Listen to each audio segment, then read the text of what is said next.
ಎಲ್ರಿಗೂ ತನಿಖೆ, ಎಲ್ರಿಗೂ ಒಂದೇ ಅಲ್ರಿ ನ್ಯಾಯ. ನಿಮಗೆ ಬಂದಾಗ ನೀವು ಡಿಪೆಂಡ್ ಮಾಡ್ಕೊಳ್ಳೋದು, ಅವ್ರು ಬಂದಾಗ ಅವ್ರು ಡಿಪೆಂಡ್ ಮಾಡ್ಕೊಳ್ಳೋದು. ಆಮೇಲೆ ನಾವು ನೀವು ಮಾತಾಡೋಣ ಕಷ್ಟ ಸುಖ. ಅವರು ಸೇರ್ಕೊಂಡು ಸಿದ್ದರಾಮಯ್ಯರು 14 ನಿವೇಶನ ಕೊಟ್ಟರು. ಈಗ ಜ್ಯೋತಿರಾದಿತ್ಯ ಸಿಂಧ್ಯಾ ಅನ್ನೋರು ಈಗ BJPಲಿದ್ದಾರೆ, ಆಯ್ತಾ. ರಾಜೀವ್ ಅನ್ನೋರು ಈಗ BJPಯಿಂದ ಕಾಂಗ್ರೆಸ್ಗೆ ಬಂದಿದ್ದಾರೆ. ಇವರೆಲ್ಲ ಈ ಅಲಿಬಾಬಾ ಮತ್ತು 40 ಕಳ್ಳರು ಅಂತ ಕರಿಬೋದ ನಿಮ್ಮನ್ನು ಸೇರಿಸಿ? ಸರ್ ಯಾಕೆ ಕರಿತೀರಾ ಸರ್? ಕಾನೂನು ಎಲ್ರಿಗೊಂದೇ. ಯಡಿಯೂರಪ್ಪನ್ಗೊಂದು ಕಾನೂನು, ಸಿದ್ದರಾಮಯ್ಯನ್ಗೊಂದು ಕಾನೂನಾ? ಈ ಯಡಿಯೂರಪ್ಪನವ್ರು ಅವತ್ತ ರಿಸೈನ್ ಕೊಡ್ಲಿಲ್ವಾ? ಪ್ರಾಸಿಕ್ಯೂಷನ್ ಆರ್ಡರ್ ಕೊಡ್ತಿದ್ದಂಗೆ ಇಲ್ಲ ಸಿದ್ದರಾಮಯ್ಯನವರು. ಯಡಿಯೂರಪ್ಪನವರು ಚಾರ್ಜ್ ಶೀಟ್ ಆಗಿ 10 ತಿಂಗಳಾದ್ಮೇಲೆ ರಾಜೀನಾಮೆ ಕೊಟ್ಟರು. ನೋಡಿ ಸರ್, ಕಾಂಗ್ರೆಸ್ನವ್ರಿಗೆ ಸಿದ್ದರಾಮಯ್ಯ ರಾಜೀನಾಮೆ ತಾಣಕ್ಕೆ ಭಯ, ತಾಕತ್ತಿಲ್ಲ. ಅದೇ BJP ಅವರು ಗಂಡಸರು ಅವತ್ತು ಯಡಿಯೂರಪ್ಪನ ರಿಸೈನ್ ತಗೊಂಡು ಪ್ರಾಸಿಕ್ಯೂಷನ್ ಆರ್ಡರ್ ಕೊಡ್ಸಿರು. ಕಾಂಗ್ರೆಸ್ನವರು ಇವತ್ತು ಕುಂತವ್ರೆ. ನಿಜಕ್ಕೂ ಹೇಳ್ಬೇಕು ಅಂದ್ರೆ ಒಬ್ಬ ರಾಹುಲ್ ಗಾಂಧಿ ಒಬ್ಬ ದೊಡ್ಡ ವೇಸ್ಟ್ ಬಾಡಿ ಅಂತ ಹೇಳಿ ತೋರ್ಸ್ಕೊಂತವ್ರೆ. ವೇಸ್ಟ್ ದೊಡ್ಡ ಬಾಡಿ. Down down.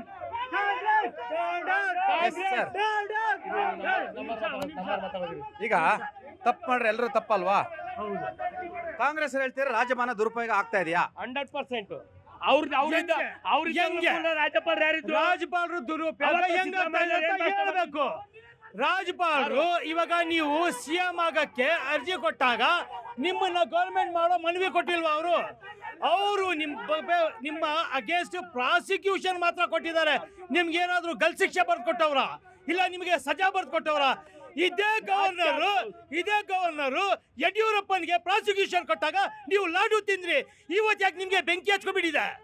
ಯಾಕೆ ಅಂದ್ರೆ ನಿಮ್ಗಾದ್ರೆ ಒಂದ್ ಕಾನೂನು, ಅವ್ರಿಗಾದ್ರೆ ಒಂದ್ ಕಾನೂನು. ಅಂದ್ರೆ ನೀವು ಮಾಡೋದೆಲ್ಲ ಸರಿ, ಅವ್ರು ಮಾಡಿದ್ರೆ ತಪ್ಪ. ಯಾಕೆ ನಿಮ್ ಬಗ್ಗೆ ಆಗ್ಬಾರ್ದು? ನೀವು ಅವ್ರ ಕರ್ತವ್ಯ ಸರಿಯಾಗಿ ಮಾಡೋವ್ರೆ. ಇವರು ಏಕವಚನದಲ್ಲಿ ಒಬ್ಬ ರಾಜ್ಯಪಾಲರು ಮಾತಾಡೋದ್ರೆ, Rajyapal is nothing, he is a representative of a president. ಅವಶ್ಯ ಇವ್ರಿಗೆ ಜ್ಞಾನ ಇಲ್ಲ, ಒಂಚೂರು ಏನು ಗೊತ್ತಿಲ್ಲದಾಗ ಮನ್ಸಲ್ಲಿ ಬಂದಂಗ ಆಡ್ತಾವ್ರೆ. ಗೋಪಾಲ್ ಗೌಡ್ರೆ, ಇದೇನೋ ದಾಖಲಾತಿ ಇಟ್ಕೊಂಡಿದ್ರಲ್ಲ, ಏನಿದು? ಸರ್ ನಾನು ಸಾವಧಾನವಾಗಿ ಇದನ್ನ ತಿಳಿಯ ಬಯಸ್ತೀನಿ. ಸಾವಧಾನವಾಗಿ ಯಾಕೆ ಗೊತ್ತಾ? ಸಾಟಾಗಿ ಹೇಳ್ಬೇಕು. ಯಾವುದೇ ಒಂದು ಬಡಾವಣೆಯಲ್ಲಿ ಭೂಸ್ವಾಧೀನ ಮಾಡಬೇಕಾದ್ರೆ ಒಂದು ಭೂ ಪರಿವರ್ತನೆ ಆಗಿರೋ ಜಾಗನ ಯಾವುದೇ ಪ್ರಾಧಿಕಾರ ವಶಪಡಿಸ್ಕೊಳ್ಳಲ್ಲ. ಇವ್ರದ್ದು ಈಗಾಗಲೇ ಭೂ ಪರಿವರ್ತನೆಯಾಗಿ ರಿಯಲ್ ಎಸ್ಟೇಟ್ ಮಾಡ್ತೀರ ಅನ್ಸುತ್ತೆ. ಹೌದು ಸರ್. ಎಷ್ಟು ಮಾಡಿದಾರೆ ಈ ತರ ಭೂ ಪರಿವರ್ತನೆಗಳು? ಮಾಡಿಸಿದೀವಿ ಸರ್ ಒಂದ್ ನಿಮಿಷ. ಸರ್ಕಾರ ಯಾವುದೇ ಬಡಾವಣೆ ಮಾಡಬೇಕಾದ್ರೆ ಭೂ ಪರಿವರ್ತನೆ ಜಾಗನ ಯಾವುದೇ ಕಾರಣಕ್ಕೂ ಕೈ ಮುಟ್ಟಲ್ಲ. ಯಾಕೆ ಗೊತ್ತಾ ಸರ್? ವಿತೌಟ್ ಭೂ ಪರಿವರ್ತನೆ ಇದ್ರೇನೆ ಅಲ್ಲಿ ಜಾಗ ಮುಟ್ಟೋದು. ಮತ್ತೆ ಸರ್ ಒಂದ್ ನಿಮಿಷ, ಭೂ ಪರಿವರ್ತನೆ ಆಗಿರೋ ಜಾಗನ ಸರ್ಕಾರ ವಶಪಡಿಸ್ಕೊಂಡ್ಲೇ ಇಲ್ಲ. ಇವ್ರಿಗೆ ನಿವೇಶನ ಕೊಡಿ ಅಂತಾರೆ, ಸರ್ಕಾರಕ್ಕೆ ಹೋಗಿಲ್ಲ ಸರ್ ಜಾಗ. ವಿತ್ ರೆಕಾರ್ಡ್ ಕೊಡ್ತೀನಿ ನಿಮಗೆ. ಮತ್ತೆ ಅವ್ರೇನು ಹೇಳಿ ಕೇಳಿದ್ದಾರೆ ಗೊತ್ತಾ? 3 ಎಕರೆ 16 ಗುಂಟೆ ಏನೋ ಜಮೀನಿದೆ, ನಮಗೆ ಜಮೀನು ಕೊಡಿ ವಾಪಸ್ ಅಂತಾನೂ ಕೇಳಿರೋ ರೆಕಾರ್ಡ್ ಇದೆ. ಆದರೆ ಅದಾದ ಮೇಲೆ ನಿವೇಶನ ಕೊಡಿ ಅಂತಾರೆ. ಅವ್ರಿಗೆ ಏನು ಗೊತ್ತಾ? ಸರ್ಕಾರಕ್ಕೆ ಜಾಗ ಹೋಗೇ ಇಲ್ಲ ಸಿದ್ದರಾಮಯ್ಯ ಅವ್ರದ್ದು, ಮತ್ತೆ ನಿವೇಶನ ಯಾಕೆ ಕೊಡಬೇಕು? ಇದು ಭೂಕಂದಾಯ ಅಧಿಕಾರಿಗಳನ್ನ ದುರುಪಯೋಗ ಮಾಡ್ಕೊಂಡು ಹಣ ಒಡೆಯೋದಕ್ಕೆ 62 ಕೋಟಿನೋ 64 ಕೋಟಿ ಹಣ ಮಾಡೋಕ್ಕೆ ಹೊರಟಿದ್ದಾರೆ ಸರ್. Yes sir. ರಾಜ್ಯದಲ್ಲಿ ನಿರುದ್ಯೋಗ ಸಮಸ್ಯೆ, ಜನರ ಸಮಸ್ಯೆ, ಮೂಲಭೂತ ಸೌಕರ್ಯ ಸಮಸ್ಯೆ ಯಾವುದೋ ಚರ್ಚೆ ಆಗ್ತಿಲ್ಲ. ಸೈಟು ಏನು ಕತೆ? ಮುಖ್ಯಮಂತ್ರಿಗಳು 14 ಸೈಟ್ ತಗೊಂಡ್ರಂತೆ, ಅವ್ರು ಯಾವುದೋ 550 ಎಕರೆ ಗಣಿ ತಗೊಂಡ್ರಂತೆ, ಇವ್ರದ್ದು ಯಾವುದೋ ಪೋಕ್ಸೋ ಕೇಸ್ ಅಂತೆ. ಈ ರಾಜ್ಯದ ಜನರ ಪರಿಸ್ಥಿತಿ ಏನು ಸ್ವಾಮಿ? ಸರ್, ನಮ್ಮ JDS ಗೆಳೆಯರಿಗೆ ವಾಸ್ತವಾಂಶ ಗೊತ್ತಿಲ್ಲ. ಅವರು ಸ್ಯಾಂಕ್ಷನ್ ಕೊಟ್ಟ ತಕ್ಷಣ ಯಡಿಯೂರಪ್ಪನವರು ರಾಜೀನಾಮೆ ಕೊಟ್ಟರು ಅಂತ ಹೇಳಿದ್ರು. ಅದು ಖಂಡಿತ ಸುಳ್ಳು. ಯಡಿಯೂರಪ್ಪನ ವಿಷಯದಲ್ಲಿ ಏನಾಯಿತು, 2011 ಜನವರಿ 29ರಂದು ಇವರು ಸ್ಯಾಂಕ್ಷನ್ ಕೊಟ್ಟರು. ಆದರೆ ಅವಾಗ ರಾಜೀನಾಮೆ ಕೊಡಲಿಲ್ಲ. ಕೇಳಿ, 2011 ನವೆಂಬರ್ ಕೇಳಿ. ಅದೇ ಸಂದರ್ಭದಲ್ಲಿ ಇದೇ ಲೋಕಾಯುಕ್ತ ತನಿಖೆ ನಡೆಸತಕ್ಕಂಥ ಈ ಸಂತೋಷ್ ಹೆಗಡೆ ಅವರು ರಿಪೋರ್ಟ್ ಕೊಟ್ಟರು. ಅದರಲ್ಲಿ ಯಡಿಯೂರಪ್ಪನವರು ಪಾತ್ರ ಇದೆ ಅಂತೇಳಿ ಭಾಳ ಗಂಭೀರವಾದ ಆರೋಪಗಳು ಬಂದವು. ಇವರಿಗೆ ಚಾರ್ಜ್ ಶೀಟ್ ಆದಮೇಲೆ ರಾಚನಹಳ್ಳಿ ಡಿನೋಟಿಫಿಕೇಶನ್ ಕೇಸಲ್ಲಿ ಚಾರ್ಜ್ ಶೀಟ್ ಆದಮೇಲೆ ನ್ಯಾಯಾಲಯದಲ್ಲಿ ಜಾಮೀನು ಸಿಗೋದ್ರಿಂದ ಅವರು ಜೈಲಿಗೆ ಹೋದರು. ಇವರು ಒಂದಕ್ಕೊಂದು ವಿಷಯನ ತಳಕಾಗ್ತಾ ಇದ್ದಾರೆ. ಖಂಡಿತವಾಗ್ಲೂ ಸಿದ್ದರಾಮಯ್ಯನವ್ರ ವಿಷಯನೇ ಬೇರೆ, ಯಡಿಯೂರಪ್ಪನವ್ರ ವಿಷಯನೇ ಬೇರೆ. ಇಲ್ಲಿ ಸ್ಯಾಂಕ್ಷನ್ ಕೊಟ್ಟಿದ್ದು ನಾವು ವಿರೋಧಿಸ್ತಾ ಇಲ್ಲ.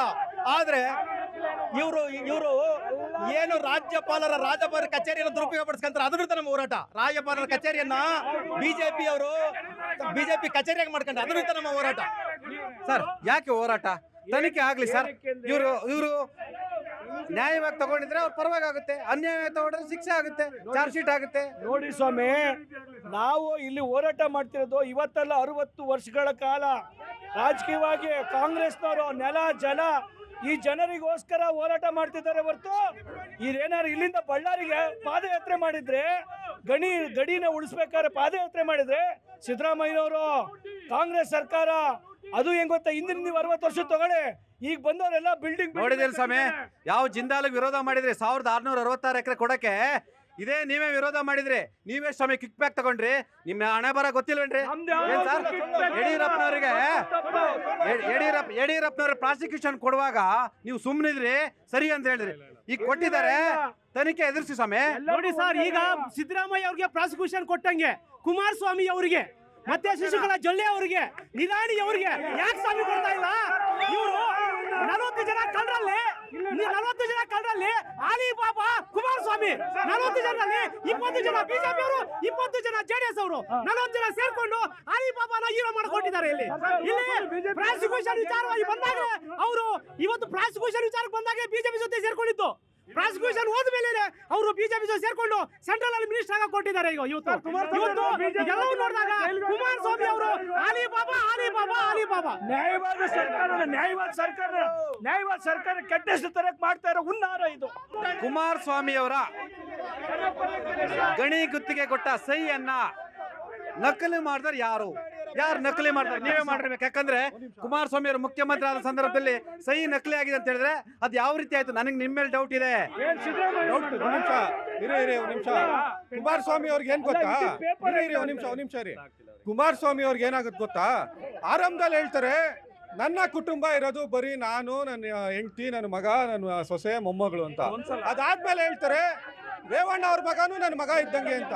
ಯಾವಾಗ ಸಿಗಾಕೊಂತಾರೆ ರೇವಣ್ಣನ ಮಗನೇ ಬೇರೆ, ಇವರೇ ಬೇರೆ ಅಂತಾರೆ.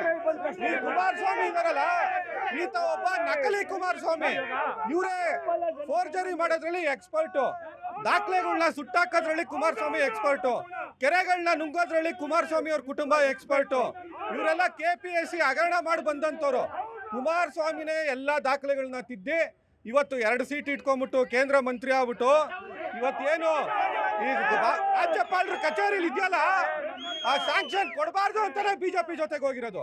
ಇವತ್ತೇನಾದ್ರು ಬಿಜೆಪಿ ಜೊತೆಗೆ ಹೋಗಿರ್ಲಿಲ್ಲ ಅಂದ್ರೆ ರಾಜ್ಯಪಾಲರು ಲೋಕಾಯುಕ್ತಕ್ಕೆ ಸ್ಯಾಂಕ್ಷನ್ ಕೊಡ್ತಾ ಇದ್ರು, ಕುಮಾರಸ್ವಾಮಿ ಬಂಧನಕ್ಕೊಳಗಾಗ್ತಾ ಇದ್ರು.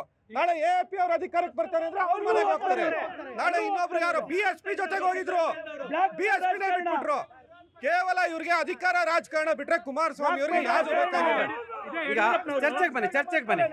ನಾನು ಹೇಳ್ತಾ ಇದ್ದೇನೆ, ಎಲ್ರ ಮೇಲೂ ತನಿಖೆ ಆಗ್ಲಿ, ಖಂಡಿತವಾಗ್ಲಿ ಎಲ್ಲರ ಮೇಲೆ ತನಿಖೆ ಆಗ್ಲಿ. ನಾವ್ ಹೇಳ್ತಾ ಇರೋದು ಇದಕ್ಕೆ ನೀವು ಕೊಟ್ಟಿ ತಪ್ಪು ಅಂತೀರಾ ಸರ್? ನಾವು ಕೊಟ್ಟಿದ್ದು ತಪ್ಪು ಅಂತ ಹೇಳ್ತೇವೆ. ನಾವು ಹೇಳ್ತಾ ಇರೋದು ಈವನ್ ಕುಮಾರಸ್ವಾಮಿ ಮೇಲೆ ಮಾಡಿ, ಆದ್ರೆ ಬೆಳಗ್ಗೆ ಕೊಟ್ಟಂತ ಕಂಪ್ಲೇಂಟ್ಗೆ ರಾತ್ರಿ ನೀವು ಇಮಿಡಿಯೇಟ್ ಆಗಿ ಎನ್ಕ್ವೈರಿ ಕೊಡ್ತೀರಲ್ಲ. 2 ವರ್ಷ 3 ವರ್ಷ 4 ವರ್ಷ ಆಗಿದೆ, ಇದಕ್ಕೇನು ಉತ್ತರ ಕೊಡ್ತೀರಾ? ಯಾಕೆ ಇದ್ರ ಮೇಲೆ ತನಿಖೆ ಆಗ್ತಾ ಇಲ್ಲ? ಯಾಕೆ ಇದಕ್ಕೆ ಪ್ರಾಸಿಕ್ಯೂಷನ್ ಕೊಟ್ಟಿಲ್ಲ? ಯಾಕೆ ಪ್ರಾಸಿಕ್ಯೂಷನ್ ಕೊಡ್ತಾ ಇಲ್ಲ ನೀವು? ಇದು ಪಾರ್ಶಾಲಿಟಿ ಅಲ್ವಾ? ಇದು ಪಾರ್ಶಾಲಿಟಿ ಅಲ್ವಾ? ಇದೇ ಯಡಿಯೂರಪ್ಪನವರು ಸದನದಲ್ಲಿ ಹೇಳಿದ್ದಾರೆ, ಕುಮಾರಸ್ವಾಮಿ ಅವರು 46 ಸೈಟ್ಗಳನ್ನ ಅಕ್ರಮವಾಗಿ ಪಡ್ಕೊಂಡಿದ್ದಾರೆ ಅಂತ. ಇವತ್ತೆಲ್ಲೋಗಿದ್ರಿ ಸ್ವಾಮಿ ನೀವು? ಇವತ್ತೆಲ್ಲೋಗಿದ್ರ? ಅದೇ ಸದನದಲ್ಲಿ ಹೇಳಿರೋದು. ನಾನು ಇವತ್ತು ಸುಳ್ಳು ಹೇಳ್ತಾ ಇಲ್ಲ, ನಿಮ್ಮ ಯಡಿಯೂರಪ್ಪನವ್ರು ಹೇಳಿರೋದು. ಉತ್ತರ ಕೊಡಿ ಅವ್ರಿಗೆ, ಉತ್ತರ ಕೊಡಿ ಇವಾಗ. ಇಲ್ಲ ಯಡಿಯೂರಪ್ಪನವ್ರು ಅವ್ರನ್ನ ಪ್ರಶ್ನೆ ಕೇಳಲಿ, ಇಬ್ಬರಲ್ಲಿ ಒಬ್ಬರು ಮಾತಾಡ್ಲಿ. ಈಗ ಚರ್ಚೆ ಕಾವೇರ್ತಿರ್ತಕ್ಕಂಥದ್ದು. ಈ ಕಾವೇರ್ತಿರೋ ಚರ್ಚೆಯಲ್ಲಿ ಚಿಕ್ಕದೊಂದು ಬ್ರೇಕ್.